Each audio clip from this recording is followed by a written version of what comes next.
कि 3 ओके, सो अब मैं कहता हूं कि 3 ग्रेटर आर इक्वल टू 2। अब दो चीजें हैं ना इसमें, इसका ये मतलब होता है कि या तो 3 2 के इक्वल है या फिर 3 जो है वो 2 से ग्रेटर है। तो हम राइट वन पिक करते हैं, आर के साथ ही लिखा होता है 3 greater than 2, or 3 equal to 2। तो 3 इक्वल तो नहीं हो सकता 2 के इक्वल, ठीक है। इट मीन्स कि 3 ग्रेटर देन 2 है, तो हम जो हमारे पास ट्रू है हम उसको देखते हैं, ठीक है, ये उसको एग्जीक्यूट करेगा। Clear? Yes sir. Okay okay okay.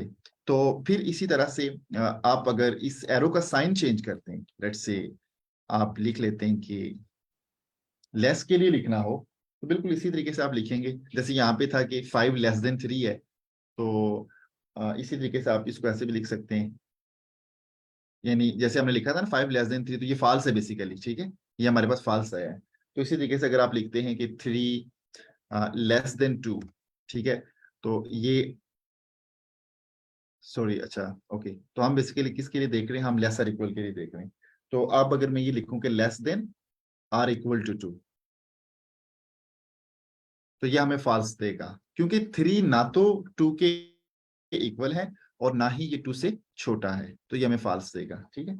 और फिर अगर आप एक और इसके अंदर साइन है, वो है कि आप 3 लिखेंगे और डबल इक्वालिटी लिखते हैं और 2 कर देते हैं, ठीक है, डबल इक्वल का साइन, ठीक है। तो ये भी हमें, अच्छा, ये जो होता है ना डबल आप डालते हैं, तो यहाँ पे ये इक्वालिटी के लिए शो होता है कि ये दोनों क्या आपस में इक्वल हैं, इक्वालिटी के लिए शो हो रहा है, तो हम डबल डालते हैं, ठीक है।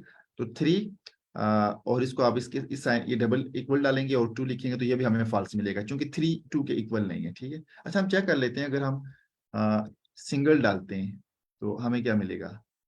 हाँ, यहाँ पे देख लें।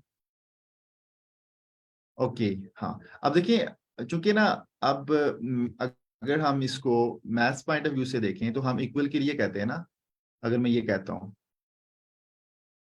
3 इक्वल टू 2, तो मैथ में ऐसे लिखते हैं, जो कि गलत है ना, रॉन्ग है, क्योंकि 3 जो है ये सिर्फ 3 के इक्वल है, ये 2 के इक्वल नहीं हो सकता, और 2 जो है ये सिर्फ 2 के इक्वल है। कोई भी जो नंबर होता है ना, वो हमेशा अपने आप के इक्वल होता है, किसी दूसरे के इक्वल नहीं हो सकता, ठीक है। बट यहाँ पे हम क्या करेंगे, ये चीज चेक करने के लिए हम डबल ये डालते हैं, ठीक है। हमने इसको देख लिया ना कि वो इक्वल को नहीं पिक कर रहा, तो हम क्या करेंगे, ये वाला सिंबल यूज करेंगे, ठीक है, दिस वन। तो अब ये जो है इसको मतलब पाइथन के अंदर, तो डेफिनेटली ये क्या है हमारे पास कि 3 इज नॉट इक्वल टू 2, ठीक है। तो इस तरह से हम इसको करते हैं। ओके, सो यहाँ पे हम डबल डालेंगे इक्वल, और अब हमें ये फॉल्स मिलेगा, ठीक है। और फिर इसी तरीके से इफ वी से कि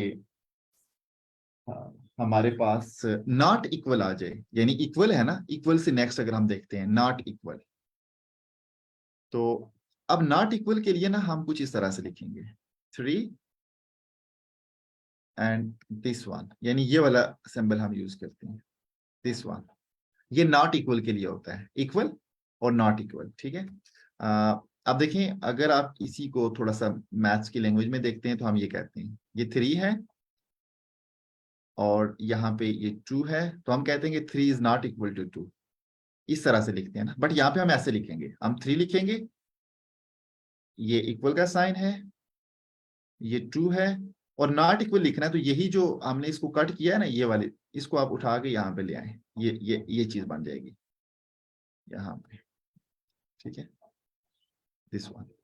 तो 3 is not equal to 2, 3 is not equal to 2, तो ये हमारे पास क्या होगा, हम इसको अगर एग्जीक्यूट करवाते हैं तो डेफिनेटली ये हमारे पास जो है वो ट्रू होगा, क्योंकि 3 जो है वो 2 के इक्वल नहीं है, ठीक है। तो ये ट्रू होगा हमारे पास, 3 इज नॉट इक्वल टू 2, ठीक है। तो अभी तक जो हमने इसको अगर हम समराइज करना चाहें फॉर एग्जांपल, तो हमने कितनी चीजें पढ़ी हैं, हमने यानी इसके अंदर हमने पढ़ा है ग्रेटर का पढ़ा है, फिर इसके बाद हमने लेस का पढ़ा है, फिर उसके बाद जो नेक्स्ट हमारा वो था हमारा कि ग्रेटर आर इक्वल, ये हमारे पास है ग्रेटर आर इक्वल, फिर हमारे पास था less or equal, less or equal, उसके बाद हमारे पास है इक्वालिटी, और उसके बाद है हमारे पास नॉट इक्वल। ये चीजें क्लियर है? अगर यहाँ पे किसी का कोई क्वेश्चन है तो काइंडली आप पूछ सकते हैं।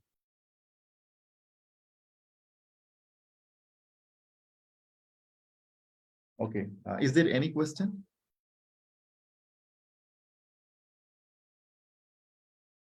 ओके, हम नेक्स्ट मूव करते हैं। तो अब देखिए हमारे पास जो नेक्स्ट है वो है लॉजिकल ऑपरेटर्स। ठीक है, तो अब सबसे पहले ना लॉजिकल ऑपरेटर को समझने के लिए कि ये क्या होता है, तो हम सबसे पहले एक वेरिएबल क्रिएट करते हैं, लॉजिकल ऑपरेटर्स। ठीक है, तो इन अदर वर्ड्स इसके अंदर हम दो तीन चीजें देखेंगे। तो फर्स्ट ऑफ ऑल अब मैं क्या करूंगा कि एक वेरिएबल क्रिएट करूंगा। वेरिएबल क्रिएट करूंगा एज, और मैं इसको लिख देता हूँ 26। ये वेरिएबल मैंने क्रिएट कर। ठीक है, अब लॉजिकल ऑपरेटर में हमारे पास यहाँ पे हम तीन तरह के पढ़ेंगे। ठीक है, तो सबसे पहले हम एंड ऑपरेटर पढ़ते हैं। अब एंड ऑपरेटर क्या है, मैं ये लिखता हूं फॉर एग्जांपल, मैं कहता हूं कि एज। अच्छा, ये जो एज है मुझे बताएं कि 26 है ना, तो अगर मैं ये कहूं कि एज, सॉरी, एज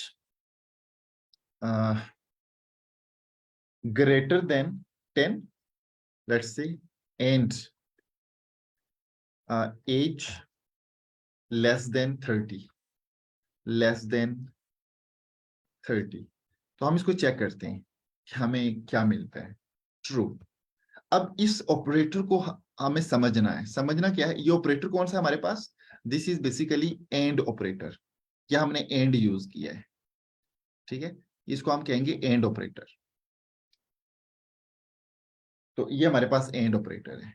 ठीक है, एंड ऑपरेटर। अब एंड ऑपरेटर ये क्या डिमांड करता है, मतलब इसकी प्रॉपर्टीज क्या है? एंड ऑपरेटर, एंड ऑपरेटर,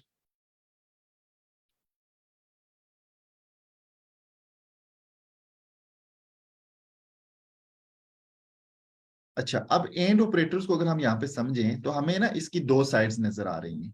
एक कौन सी है, एंड से लेफ्ट साइड पे, और एक एंड से राइट साइड पे। ठीक है, तो अब ये ट्रू कब होगा? ये ट्रू तब होगा जब दोनों, यानी लेफ्ट वाला पोर्शन और राइट वाला पोर्शन, अगर ये दोनों ट्रू हैं तो फिर ये ट्रू एग्जीक्यूट करेगा। ठीक है, तो यहाँ पे हम देख सकते हैं कि जो एज है वो 26 है, तो इट मीन्स के एज ग्रेटर देन 10 है, और इट मीन्स के एज इज लेस देन 30। ठीक है, तो एंड के लिए दोनों साइड्स का होना जो है वो ट्रू होना चाहिए। ठीक है, यानी both left side of the operator and right side of operator must be satisfied, कि वो ट्रू होने चाहिए according to the given variable. ठीक है, तो अब फॉर एग्जांपल अगर आप वेरिएबल को 5 कर देते हैं तो फिर ये एज ग्रेटर देन 10 ये गलत हो जाएगा ना, फिर ये एग्जीक्यूट नहीं करेगा। इसमें कोई क्वेश्चन है किसी का? ओके, तो हम नेक्स्ट देखते हैं हमारा ऑपरेटर कौन सा है। नेक्स्ट है हमारे पास आर ऑपरेटर। अच्छा, एंड का ये अपोजिट ही आप समझ लें कैसे। हम इसको समझते हैं, आर ऑपरेटर क्या है हमारे पास। अब अगर मैं ये लिखूं कि age, this is greater than, if I say 10, और फिर मैं आर लिखता हूं, और age this is less than 30, if I say less than 30, इसको अगर मैं एग्जीक्यूट करवाता हूं, हमें ट्रू दोबारा मिला है। अब देखें आर ऑपरेटर की डेफिनेशन क्या है। अब देखें यहाँ पे अगर इसको हम, ये आर है हमारे पास आर ऑपरेटर, इस इफ की अगर लेफ्ट साइड को देखें तो एज ग्रेटर देन 10 है, तो ये क्या सेटिस्फाइड कर रही है वेरिएबल को? वेरिएबल हमारा क्या है कि एज 26, तो age greater than 10 it means true. और फिर राइट साइड है एज लेस देन 30, तो according to the our variable जो कि हमारे पास 26 है, उसके मुताबिक ये भी ट्रू है। ठीक है, तो हमें ट्रू दे रहा है ये। अस्सलाम बट अगर वालेकुम मैं ये काम एवरीवन। करूं, जी वाले, सर यार मुझे 1 मिनट देंगे बात करने के लिए? जी, जी सर, जी तो sir. I am not sure कि आप लोगों ने स्लैक में जनरल में मैसेज देखा था कि अभी 4 मिनट बाद हम यूनिवर्सिटी ऑफ सरगोदा के साथ ऑनलाइन हो रहे हैं, तो जिसमें हम बात करेंगे कैरियर काउंसलिंग के बारे में। तो पहली बात तो ये है कि 44 पे let us early terminate this session. और दूसरी बात ये है कि I will humbly request everyone के आए वहाँ ज्वाइन करें, क्वेश्चन पूछें, और बाकी हमारे पास 3 मिनट है इस सेशन के लिए भी। Okay sir, thank you so much. तो हम जी, कोई क्वेश्चन है किसी का? सर यहाँ पर जो आप कह रहे हैं और ऑपरेटर लो सर, इसमें तो हम ये कहते हैं कि अगर एक भी ट्रू हो तो वो ट्रू होगा, यहाँ पर तो दोनों ट्रू है हाँ सर। जी आप जी जी। नहीं, मैं बेसिकली अभी ये मैं इसको एक्सप्लेन कर रहा था कि यहाँ पे मैंने दोनों को ट्रू रखा है, ठीक है। तो अब नेक्स्ट मैं इसी को एक्सप्लेन कर रहा था कि अगर आप एक को ट्रू ना रखें, फॉर एग्जांपल जैसे एज, मैं इसको ये लिखता हूँ कि मेरे पास 26 है, तो मैं अगर ये कह देता हूँ कि एज लेस देन 24, ठीक है, जो कि गलत है अकॉर्डिंग टू द वेरिएबल, तो फिर भी ये ट्रू होगा, ठीक है। तो आर ऑपरेटर में क्या है कि या तो आपके पास दोनों लेफ्ट और राइट साइड ट्रू होने चाहिए, या फिर दोनों में से कोई एक ट्रू होने चाहिए, ठीक है। तो ये हमें ट्रू रिजल्ट देगा। क्लियर?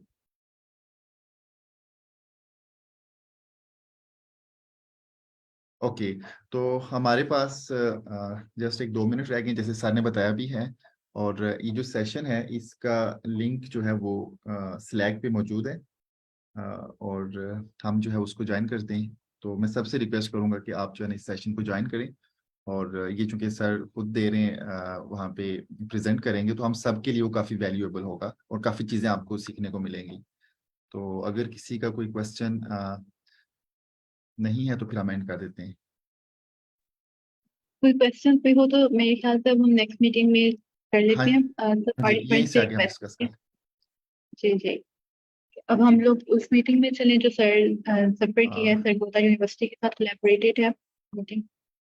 और ये जो लिंक है सेशन का, जो सर प्रेजेंटेशन देने जा रहे हैं, वो इसी चैनल के अंदर मौजूद है, सर ने शेयर कर दिया है, 7 PM पाइथन फॉर बिगिनर्स। तो इसी के अंदर वो लिंक शेयर हो गया, आप उसके थ्रू ज्वाइन कर लें मीटिंग को। So thank you so much. Thank you very much जी, थैंक यू एवरीवन।